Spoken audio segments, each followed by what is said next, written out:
have you worked at all with businesses? Have you done any of the contracting with businesses here? Anybody here have done that? Tell me about your experiences in that regard, because for me, I have not. I haven't needed to. It's kind of grown organically. So how have you done it, and what are some keys? Yeah, well, and I'll probably answer this question because when I linked up when Craig, and I met him at DPC Summit, so again, and Craig came out, and he's from Kansas City, and came out, and we actually went to businesses together, and he was trying to show them how they could change their present system, because they were looking at 30 to 40% increases in what was going on and how that would match with DPC. We probably talked to maybe 5 or 6 businesses, and one of them bid on, and we got 125 people, and that was great. And then the next year they went bankrupt, and the whole company went out, and not because of the issues, because our fees really went up. No, but so that was. But the lessons learned were that a lot of these businesses that we talked to 2 years ago are now coming back and saying, you know, we are interested. And the time cycle is what I learned is a big time cycle. Now, we've got now a retirement community that is looking to make us their sole provider for 700 employees, and we just gave them recent statistics that for the 6 months that we were there, we only saw half of their population of people, and we saved them enough money to buy their membership twice over. Wow. To show them what would it be. And just yesterday I had somebody show up at my door saying, and actually this is kind of the communication tool, we were using Spruce, and I had sent a message through Spruce to say, how you doing? I sent it 3 days before. She happened to be with the CEO of the company as the message came through. He says, what's that? He says, my doctor checking on me. He says, you got to be kidding me. I have a meeting with him next week. They want to convert everybody over to the practice. So some of it's just a matter of just word of mouth, and I think some of it's just presenting yourself out there. But truly, to me, it was an understanding, and I think somebody had mentioned too, I thought it might have been Dave Chase or something, saying that I think it was important that all that money in benefits is put into people who really are maybe not qualified to handle those health benefits.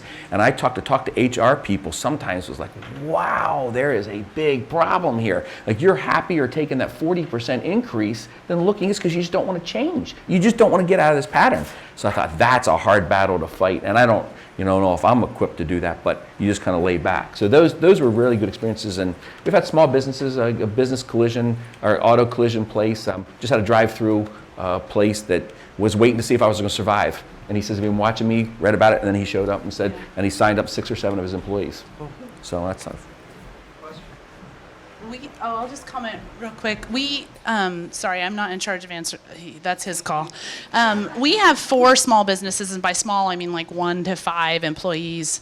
I've probably had 6 or 7 conversations with 3 other businesses over the last couple years, and you get your hopes up right away, and then it just takes time. But having the first few small mom and pop shops really helps the bigger businesses understand that there's a model for that. Just a comment, with what I did, the small sort of solo doc startup, my husband would disagree, but I was really mindful. I couldn't take on 100 people at once. And so, and I've kind of always been taught, both in business and in DPC, that if you take exquisite care of the first 60, the rest will take care of itself. I don't know where the number 60 came from, but that was some wisdom from Josh Umber, and I'm sure from just business in general. So my question was always, if I were to take on 50 or 100 or 200 and it's just me, I can't. What if they all want it in the same month?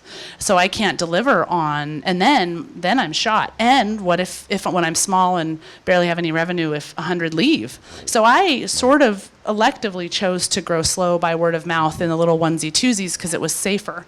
I'm to the point now where I have my revenue protected, that the larger businesses or the 50, 100 would be great because it wouldn't create a financial impact that would negatively hurt my business if they changed their mind or it didn't work.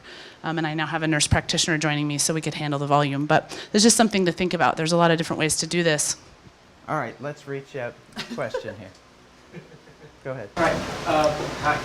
I'm Oscar Hernandez. I'm in the Miami market, and when you talk about commercial relationships, it seems to me that mom and pop outfits aren't going to be getting hospitalization and specialty care and so on because they go to you or they come to me to do DPC. Great for primary care, but what is in it for these commercial outlets when they come to you, because they still have to pay something else for their employees to get all these other catastrophic things taken care of when they happen. So the question is, the mom and pop places, for those out in cyber world, the question is the mom and pop places can't, I mean, we provide the primary care, but what about everything beyond that? And they're either responsible to give that, or either morally or legally now to some extent. So how do they handle that?